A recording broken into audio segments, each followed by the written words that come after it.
All right, you guys ready for the key thought of the day? If you get nothing from this morning's message, here it is. This is it. You can summarize it with this simple sentence. Choices plot a course. There it is. Choices plot a course. Did anyone catch that movie, A Christmas Story, over the Christmas holidays this last week? You remember this movie? TNT plays it on Christmas Day for 24 hours nonstop. Okay. Anyone watch any of that this year? Okay, Christmas Story. Okay, great. You're with me. Help me out then here this morning. How did that kid's tongue get stuck to that flagpole? I heard somebody say it. Say it again. Triple dog dare ya. Remember that? Triple dog dare ya. He and his friends were having this contest, this debate about what would or would not happen if the said tongue was stuck out and touched to a frozen flagpole. And it escalated very quickly to a triple dog dare you. And so Flick sticks his tongue out to a flagpole, and then, well, choices plot a course. And you remember what happens? The ambulance, the fire, the police officers, everyone's on scene to help now remove this frozen tongue from this flagpole. Over the Christmas season, Lindsay and I were watching a movie, and it wasn't a Christmas movie, but in this movie, the main character was involved in a serious car accident, and it left him with a serious brain injury that required therapy in order for him to make a full recovery. As he was undergoing therapy, one of the areas that he was having difficulty in was called sequencing. In other words, he was having trouble retelling the events of his day. And the advice that his roommate and his best friend gave him was, start from the end and work your way backwards. After all, you can't tell a story unless you know where it's going. Isn't that the truth? We can all look at the consequences, maybe some that we experienced in 2015, some choices that were made, some decisions that were confirmed, and we're like, oh, yeah, that's right. That's why it ended up the way that it did. So with that said, let's look ahead. Let's pretend just for a moment that today is December the 31st, 2016. That tomorrow starts a whole nother year, 2017. What would you want have happen in 2016? How do you want your 2016 to end? I mean, after all, you can't tell a story unless you know where it's going. Well, it all depends upon decisions that you make day in and day out. Choices plot a course. You understand, of course, don't you, that one of the mixed blessings of being God's most prized and precious creations, humanity, along with being part of God's prized and most precious part of creation comes a bag of mixed blessings. You see, we are given something that nothing else has been ever given. That is free will. The ability to choose. I like being able to make my own choices. How about you? However, the problem with that is that sometimes, if I'm being really honest, and I feel like I can be with you, I don't always make very good decisions. Some decisions that I make that are not very good are pretty small. We can laugh about them, throw our hands up in the air and think and laugh about the time that I bought a Fiero. That was a bad decision. Or about the time that I purchased an electric weed eater rather than a gas-powered weed eater. That was a horrible decision. Well, then there's some decisions that were pretty serious. And those I'm not going to share with you. But I think we all have those, right? Those moments in life where we can look and be like, why did I do that? I didn't want to do that, but I did it anyway. And I shouldn't have. You see, that's the conundrum. You see, God wants you and me to have this life, and not just to live it out, but He wants us to live it out with abundant life.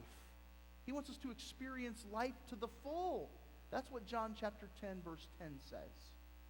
that he wants us to have this life, and not just a mediocre existence, but that he wants you to experience everything that he would have in store for you. But the problem is, my choices mess that up. In our text this morning in Luke chapter 10, we're going to hear a rather simple story. And on the surface, we're going to scratch our heads and think, why is this even included in here? But as we look and as we explore this story in depth, I believe there are going to be 4 principles from our text this morning that indicate to us how you and I can have a very, very good 2016. In fact, how we can choose the best. All right, so as we open up into our text of Luke chapter 10, our text involves 2 sisters. These 2 sisters we're very familiar with at this point. They're Mary and Martha. And Jesus is once again visiting their home. And we're going to read starting in verse 38. So follow along with me as I begin to read in Luke's Gospel, chapter 10, starting in verse 38. As Jesus and his disciples were on their way to where exactly? Well, they were visiting this village which we know was in Bethany, which was near Jerusalem, which is where, in fact, Christ and his disciples were going. And on their journey, they would ultimately need a place to stop and kind of re-energize. Not only have a place to sleep, but also have something to eat. And it just so happened that the place that they were visiting, the home of Mary and Martha, it would provide both of those things. So as Jesus and his disciples were on their way, he came to a village where a woman named Martha opened her home to him. That seems pretty simple, doesn't it? She opened her home to him. This is what's known as hospitality. It seems like it's something that is getting lost in our younger generations today. Opening your home. Allowing people to come into it, to enjoy not just a meal, but to enjoy conversation and to make memories. Martha was willing to open her home. Not just to Jesus, but to his disciples. And even though it may not seem like it was that big of a deal, it ultimately showed her commitment to Jesus Christ. Why? Because it was expensive to entertain visitors in that day. And not just one visitor, but possibly 13 visitors if Jesus had all of his disciples with him. And not only that, but it was also dangerous to entertain Jesus and his disciples so near Jerusalem as she was willing to do. She had a sister named Mary who sat at the Lord's feet listening to what he said. This was, of course, Martha's sister. And I feel like some further clarification needs to be made, because if you're like me, you have a hard time keeping all the Marys of the Bible straight, and it's no wonder. There are a lot of Marys in the Bible. In fact, I've come up with 6, at least, women in the Bible who were named Mary. First of all, there was Mary, Jesus' mom. I think we've got that one straight. We just celebrated Christmas. We understand who that Mary is, right? The virgin who was pledged to be married to Joseph. But then there was Mary Magdalene. Who was she? She was healed of 7 demons. She was the first to know of the resurrection of Christ. That's not the Mary we're talking about here. The third Mary mentioned in the Bible was the Mary, the mother of James and Joseph, also the wife of Clopas. That's not the Mary we're talking about either. Then there was the Mary, the mother of John Mark. She was Barnabas' sister, as Acts chapter 12, verse 12 tells us. That's not this Mary either. There was Mary, the friend that Paul had in Rome, and he describes her in Romans chapter 16, verse 6, as a woman who works hard among you. A different Mary too. No, the Mary that we're talking about in this passage is Mary, the sister of Martha and Lazarus. You guys remember Lazarus, don't you? He was the guy who died and Jesus brought back to life. That's this Mary. Continuing on in our scripture here then. But Martha was distracted by all the preparations that had to be made. She came to Jesus and asked, "Lord, don't you care that my sister has left me to do all the work by myself? Tell her to help me out." And Jesus answered and said, "Martha, Martha, you are worried about many things. But one thing is needed. Mary has chosen what is better, and it will not be taken away from her." So let me just kind of recap, because we took some breaks there. Basically, we have these two sisters who are in a little bit of a dispute. They had company over. They had guests who were visiting. And one of the sisters, Martha, spent her time in the kitchen making all the preparations for the meal that they were about to eat. And the other sister, Mary, is just sitting at the feet of Jesus. One sister, Martha, gets angry at her sisters, like, tell her to come in here and help me. And Jesus says, I'm not going to do that. These two sisters made two very different choices. Martha was busy working, being a proper guest for her, a proper hostess for her guests, and Mary was sitting at the feet of Jesus while he taught.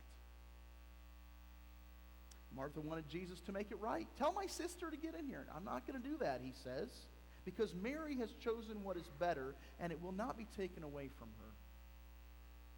So what is the difference then between what Mary chose to do and what Martha chose to do? Because what Mary chose to do was described by Jesus as being better than what her sister Martha chose to do. You ever been faced with two decisions and you didn't know quite what to do? And you had to decide what is best? All right, so here are the 4 principles of how you can make sure that you choose the best in 2016. First of all, choosing the best means choosing to be in the right place. I want you to notice something about Mary, first of all. She chose to be close to Jesus. This is going to sound really cheesy, and as I was practicing it this morning, I almost marked it out with a pen because it just sounded too cheesy. But then I thought, you know what? No, I'm going to leave it in there. This is what I want to tell you this morning. You're never going to go wrong when you choose to be close to Jesus. You're never going to go wrong when you choose to be close to Jesus. The right place in life is always the place that is closest to Jesus. The right place in life is always the place that brings you the closest to Jesus. That's the right place in life. And apparently, Mary was familiar with being in the right place. This was not the first time that we find Mary at the feet of Jesus. In John chapter 12, verses 1 through 3, it reads, 6 days before the Passover, Jesus arrived at Bethany where Lazarus lived, whom Jesus had raised from the dead. Here a dinner was given in Jesus' honor. Martha served while Lazarus was among those reclining at the table with Jesus. Then Mary took about a pint of pure nard, an expensive perfume. She poured it on Jesus' feet and wiped his feet with her hair, and the house was filled with the fragrance of the perfume. You see, she was no stranger to being at the feet of Christ. This was not new to her. But here's what you need to understand. Being close to Jesus must be intentional. It's not going to happen by accident. So how do you and I intentionally get close to Jesus? I mean, we can't in proximity get close to him. He's in heaven, right? How do we draw near to Christ? I'm going to tell you now 3 preacher answers that you would expect to hear from your preacher, but they're so true. Jot these down. Be in church, be in the Word, pray. That's how you draw near to Jesus. And it's not an either-or type of thing. It's not like I can read my Bible or I can choose to be in church, but then I'll forget to pray, or I can pray and I'll be in church, but I won't read the Bible. This is an all-inclusive deal. All 3 of these things. We call these 3 things spiritual disciplines. And the reason that they're disciplines is because, guess what? You have an enemy who doesn't want you to do these things. And he's going to make it really difficult. He's going to make it really uncomfortable. He's going to make it seem like none of this is effective or working. And that's when you have to discipline yourself to do it anyway. Spiritual disciplines. Did you notice that all 3 of these things are intentional? I don't think anybody here came to church by accident this morning, did you? Like you're in your car and like, I don't know what happened. I took a left-hand turn. I'm here at Burnside. You're intentional when you get out in the morning and you come to church. And I've never known anybody who closed their eyes and accidentally started praying, you know. These things are intentional on your part. But I also want to let you know and kind of warn you about that these three things are not like a magic formula. Okay, I think sometimes we fool ourselves into thinking, well, if I go to church and I read my Bible and I pray, well then somehow, you know, I'll get rich and I'll have a full head of hair. You know? Believe me, it doesn't work. Okay? But these things are the things that you can do to draw close to Christ, to be intentional about getting close to Christ. This is what you have to do. Discipline yourself to do that in 2016 if you're not already doing it. So in 2016, are you going to be in the right place? Are you going to be in the right place? Secondly, choosing the best means listening to the right voice. Look at verse 39 again, the last half of it. Martha had a sister called Mary who was seated at the Lord's feet. That was the right place, and she was listening to his word. She was listening to the right voice. She was listening to him teach. You see, Mary, when the time came, listened to the right voice above and beyond any other voice that might have come across her ears. It was the right voice that Mary was concerned with in the moment. And as you're trying to navigate a tricky 2016, please hear me on this. God's voice is all that matters. God's voice is all that matters. I hope that you've come to realize that. I hope that you've embraced that you're comfortable with that. God's voice is the only one that matters. Because as you live your life, there will come other voices. And these voices will want to be heard. And they'll make you think that their voice is the most important voice. But I'm telling you, as long as you're listening to God's voice, his voice is the only one that matters. Having said that, I want to warn you about three different voices that you may hear over the course of your life to be on the lookout for. The first is this: critics. Critics. People who are looking at what you're doing and they're not happy with what you're doing it because, well, quite frankly, you're not doing it the way they think you should do it. The voice of the critic says, I want you to do what I want you to do. And when you're not doing what they want you to do, be prepared to listen to their voice, to hear their voice, not listen to their voice. It's going to be there.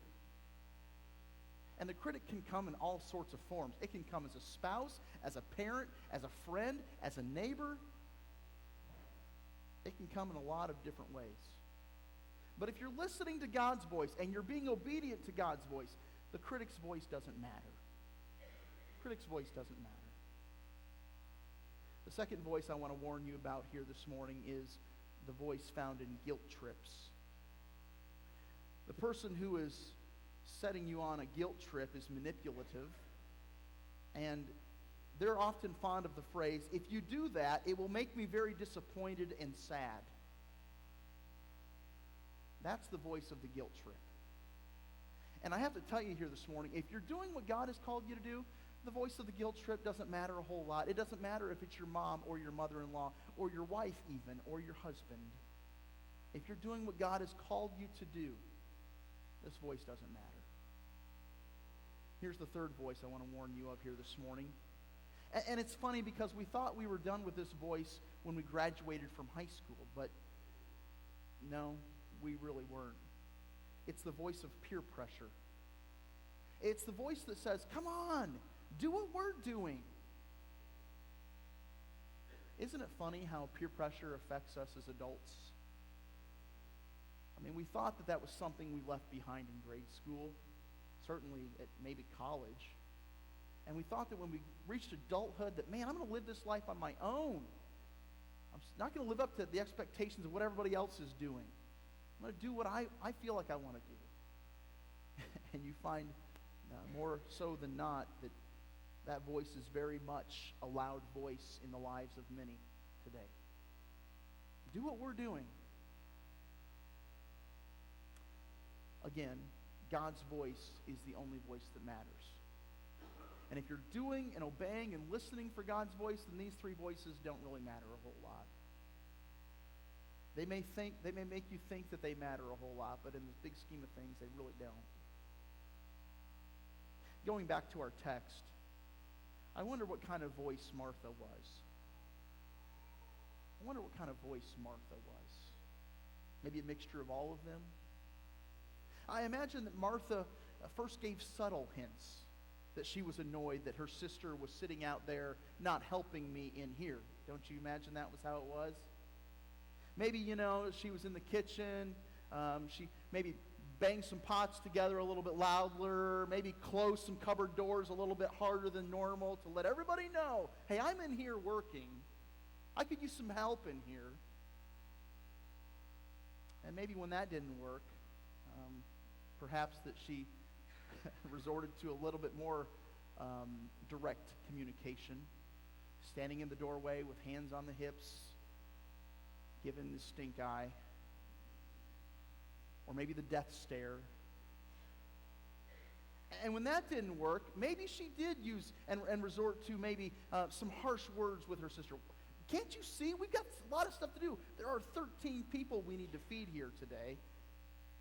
Get in here and help me. And even when that didn't work, what's the last thing that she does? She goes to the authority that she feels like her sister would listen to. Jesus, tell my sister to get in here and help me. But what Martha failed to realize was that Mary was already listening to the authoritative voice of Jesus. That's why she was at his feet in the first place. And so as you enter into 2016, what's the most important voice that you're going to listen to? Whose voice is the most important voice you're going to listen to? I hope it's God's voice. Jesus said in John chapter 10, verses 3 and 4, to him the doorkeeper opens, and the sheep hear his voice, and he calls his own sheep by name, and he leads them out. And when he puts forth all of his own, he goes ahead of them, and the sheep follow him because they know his voice. You know what that verse tells me? That verse tells me that God still speaks. God still speaks. And his sheep, those who are following, those who are listening, they know his voice. God's voice is all that matters. Are you going to listen for God's voice? Galatians chapter 1, verse 10, Paul puts it this way, am I now trying to win the approval of men or of God? Or am I trying to please men?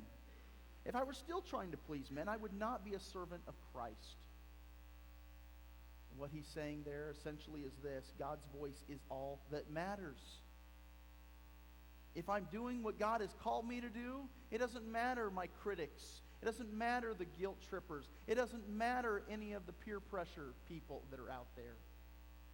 If I'm doing what God has told me to do. But let's not get confused. You see, sometimes God gets the blame for a lot of things in this world. You ever heard someone say, well, God told me to do that? Oh, really? He told you to divorce your wife and marry somebody else. He told you that, did he? Well, God told me I should do this. Really? Let's make sure it's really the voice of God and not just a convenient excuse that we've somehow concocted. Choosing the best, third of all, means watching out for distractions. Look at verse 40. But Martha was distracted with all of her preparations. She came up to Jesus and said, Lord, do you not care that my sister has left me to do all the serving alone? Then tell her to help me. Did you catch it? Martha was distracted. She was distracted by two things. First of all, she was distracted by all the preparations needed to host company. He had all of his disciples with him. There was much to do, and those of you who had company over the Christmas holiday season, you can kind of relate a little bit to the pressure and to the stress that Martha was feeling in this moment. That leads me to ask you this. Did all the preparations and did all the stress that you went through to host the company that you had for Christmas, did it rob you of your joy? Did it rob you of your fun? Did it rob you of your memories that you were intending to make with your family in the first place? But that wasn't all that Martha was distracted by. The other thing that was really a distraction to Martha was Mary's actions. How dare she sit here when there's so much work to be done? Why wouldn't you come help out? Sometimes you and I become more concerned with the actions of those around us, and it causes us to lose focus on what truly is important.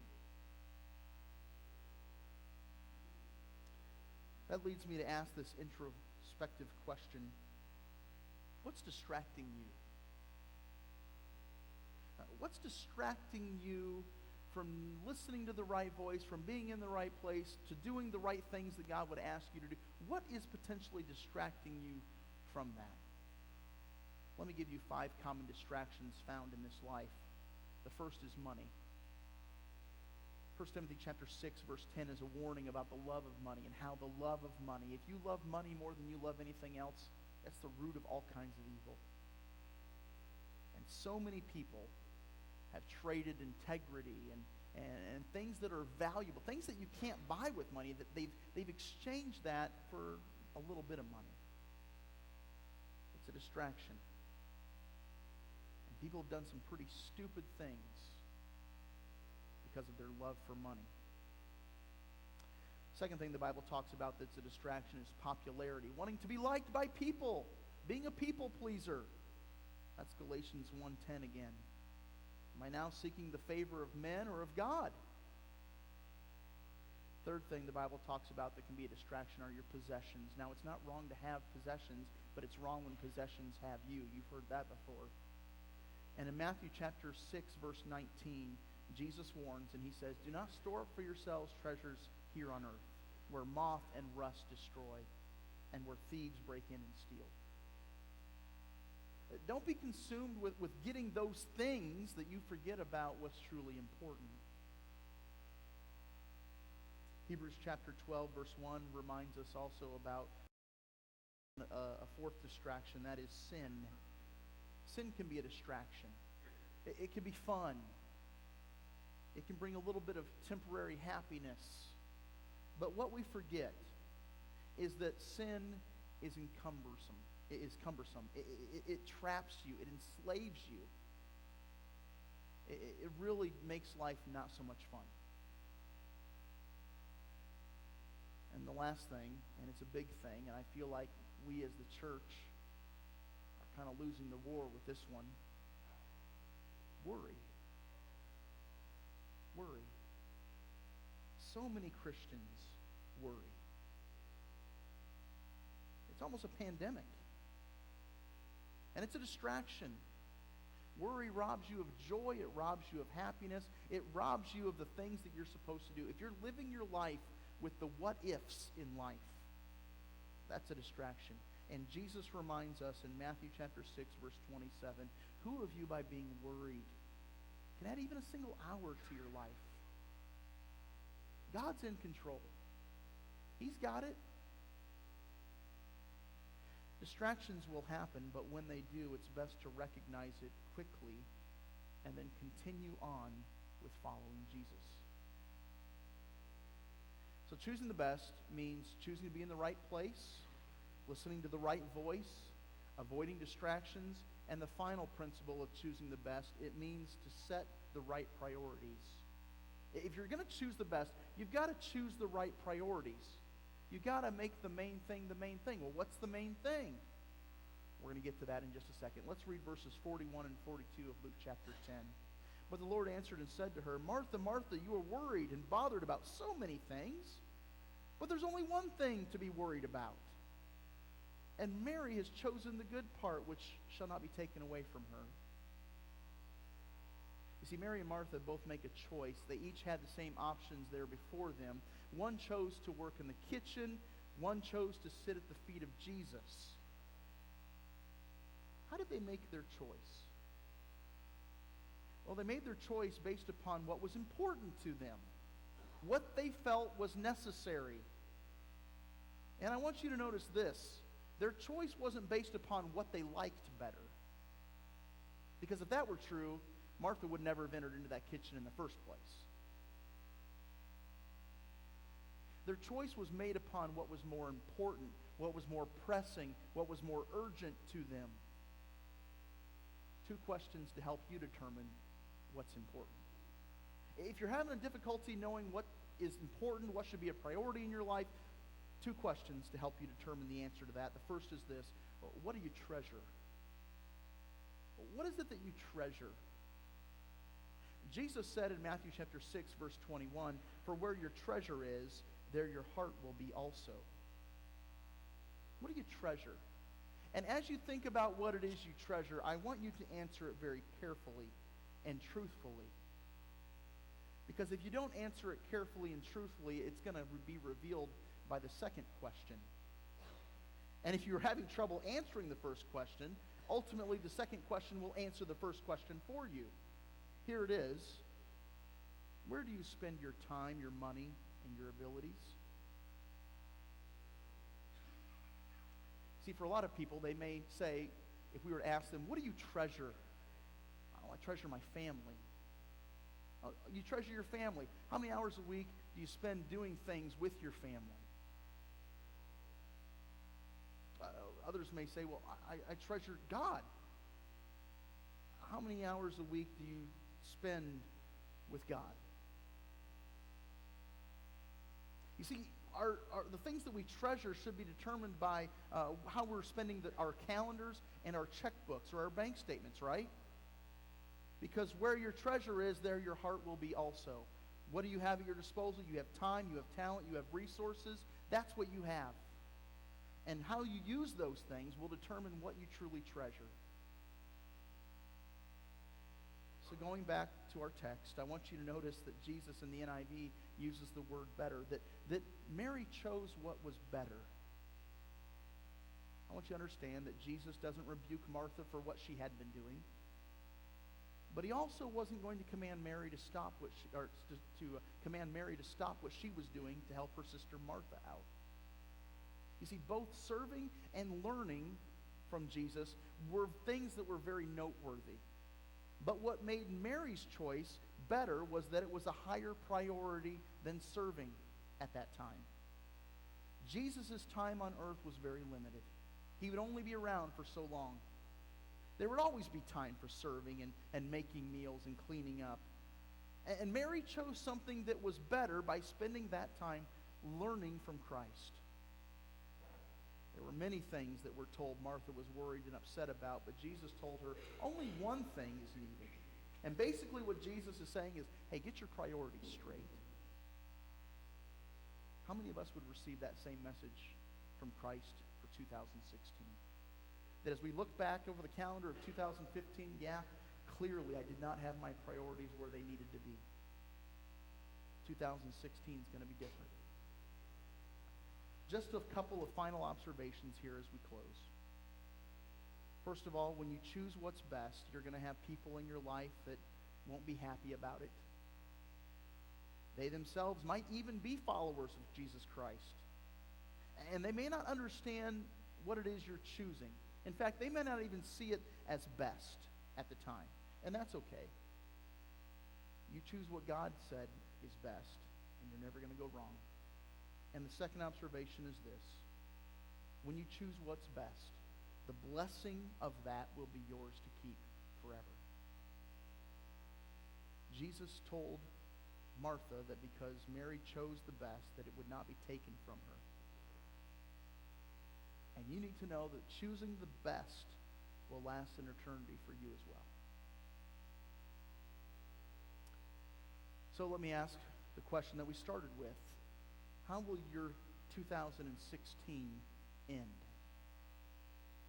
It all hinges upon making the best decisions. And choosing the best means choosing to be in the right place, choosing to listen to the right voice, choosing to avoid distractions, and choosing to set the right priorities. How will your 2016 end? How do you want it to end? Because you can't tell a story unless you know where it's going.